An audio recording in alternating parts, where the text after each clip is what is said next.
Good morning friends, welcome to the point. In this video, we will understand as to what tax is and what are the two types of taxes and what is the difference that prevails between them. So starting with it, a tax is basically a fees that the government charges on individuals and companies. So it is levied by the government of the country. Okay, now what is this direct tax? A direct tax is a tax that a person or organization pays directly to the entity that imposed it. An individual taxpayer, for example, pays direct taxes to the government for various purposes, including income tax, tax on wealth, property tax, whereas a corporate pays corporate tax on its income. So I'll explain you with an example. So for say there is Mr. Raj and there is this government. Okay, now Raj earns for say 1,000 rupees in a year, and this is his salary or income for an year. Now government imposes 10% tax on its income. Now if we see 10% comes to 100.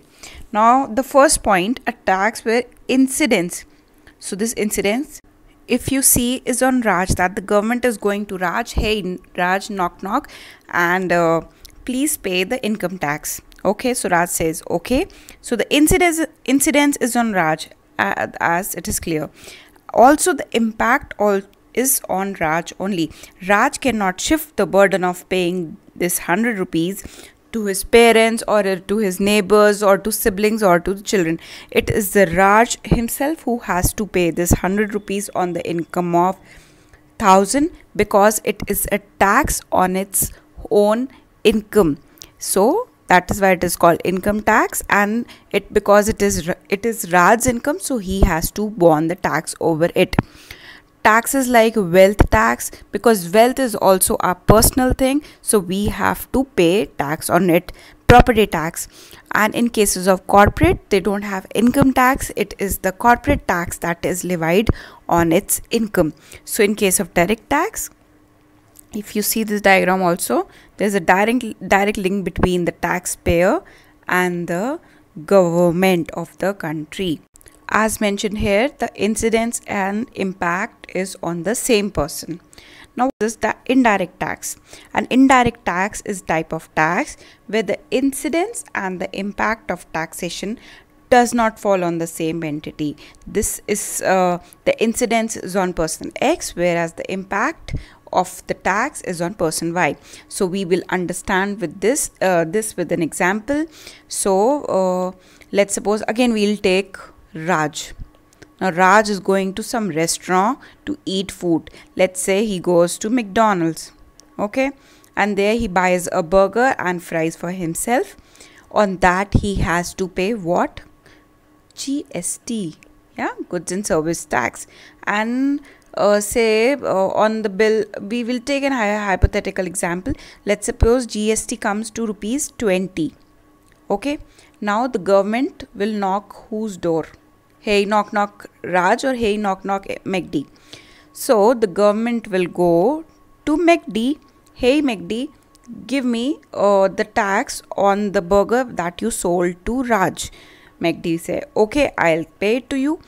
So the incidence in this is on McD, but the impact of this 20 is not on McD, but it is on Raj, because when McD sold burger to Raj, they ensured that they collected 20 rupees as a tax on that burger, and they deposit the same 20 that they collected from Raj to government.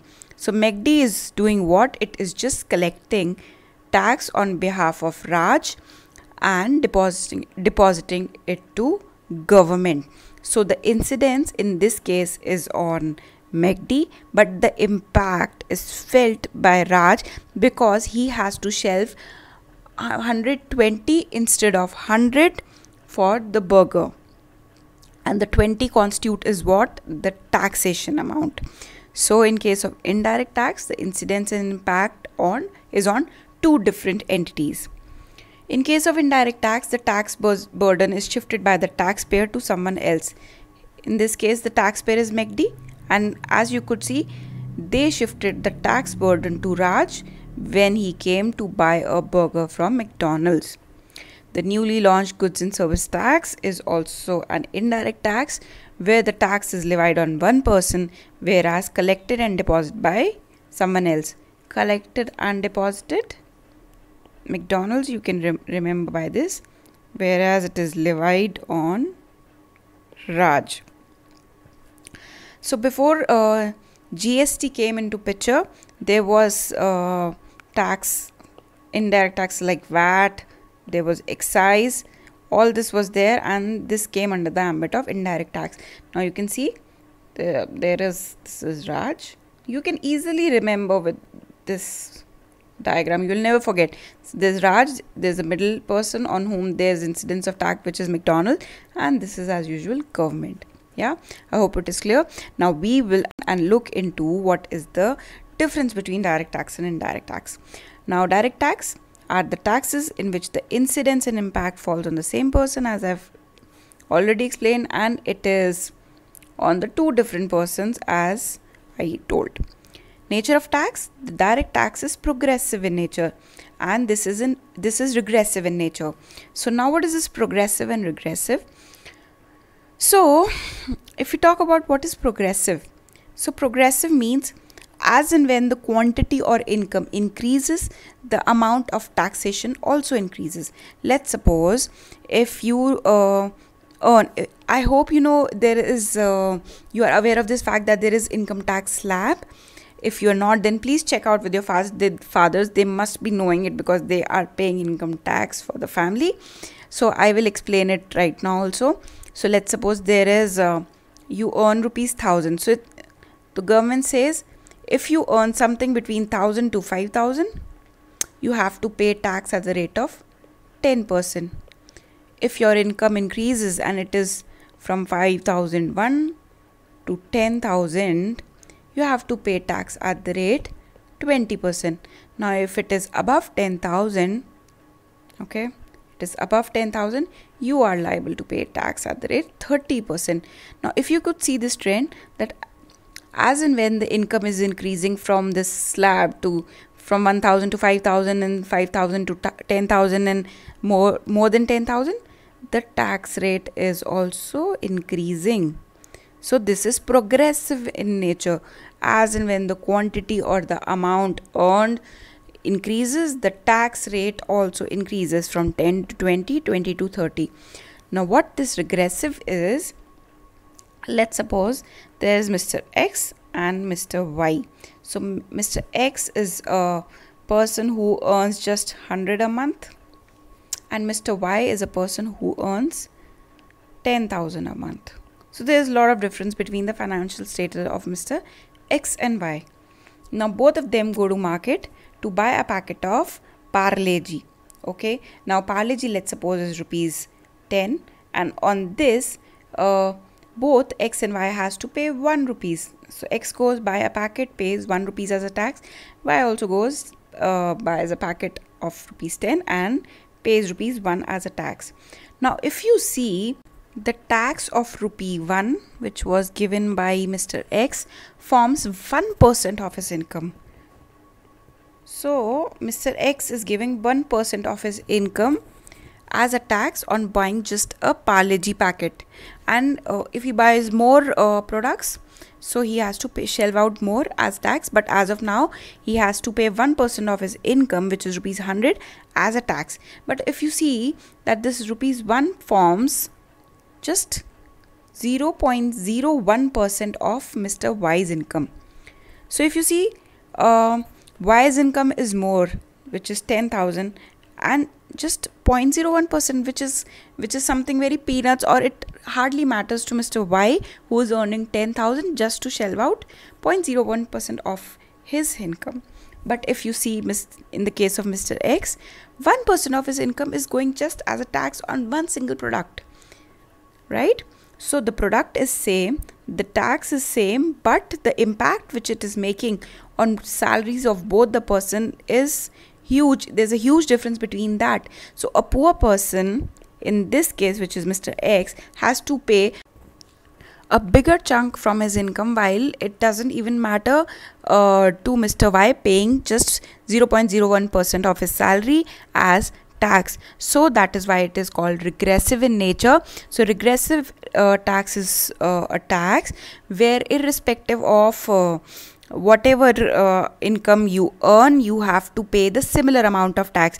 Even if you are poor or you are rich or from affluent class, the tax levied is same on the product, which is in some kind unfair, as 1 rupees constitute a lot to this a person who has just an income of 100 rupees, whereas it doesn't matter in the case of Mr. Y.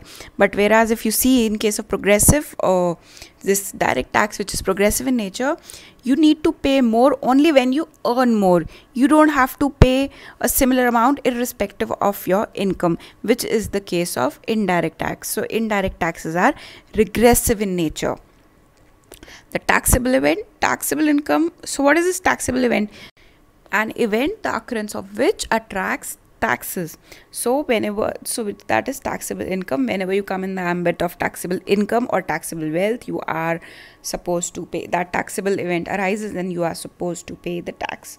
And in case of indirect tax, whenever you purchase or sell any product or manufacture a good, which was in the case of excise, where the excise was levied on manufacturing of any good, and whenever you take out a good from the factory gate, you have to clear the excise tax. So in case of indirect tax, purchase or sale of a good creates a taxable event. Levy and collection, it is levied and collected from the assessee directly, as I told you in the diagram. So this is Raj and this is government. This is a direct connection and nexus, and levied and collected from the assessee. In case of this indirect tax, it is levied and collected from the consumer but paid deposited to the exchequer by the assessee or the dealer. So levied and collected by Raj when he went to McDonald's, but is deposited by McDonald's to the government and not directly by the Raj. It is the McDonald's who is collecting the tax from Raj and paying it on his behalf to the government.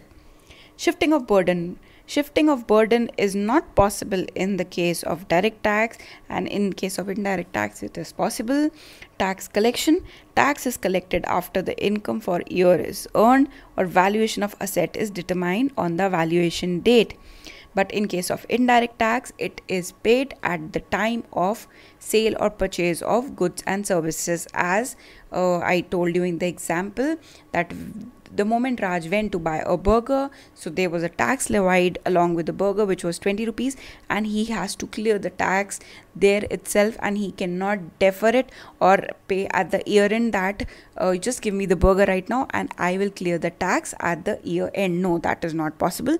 If he wants to buy a burger, or the X or Y wants to buy a Parle-G biscuit, they have to pay the tax there itself. So these were the major differences between what direct taxes and indirect taxes is. Now again, a small assignment for all of you, that you have to search on internet that which tax, whether the direct tax contributes more to the government or it is the indirect tax which contributes more.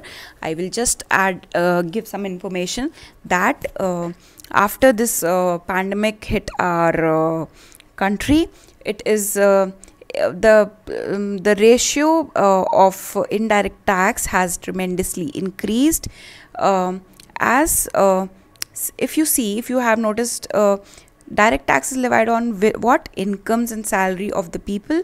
So you must have seen that lot of companies were not earning the way they were earning before this COVID-19 scenario, and a lot of people have lost their jobs. So the direct tax collection has tremendously fallen after this whole pandemic. And the indirect tax collection, which is this indirect tax is levied on goods and services, but irrespective of everything, whether the people have lost their jobs or corporates are not earning the way they were before, people were consuming goods and services. So the share has increased as compared to the indirect tax. But for you, the assignment is you have to find out the exact percentage as to which tax contributed how much to the central government. So now this is all for the today's video. Thank you so much.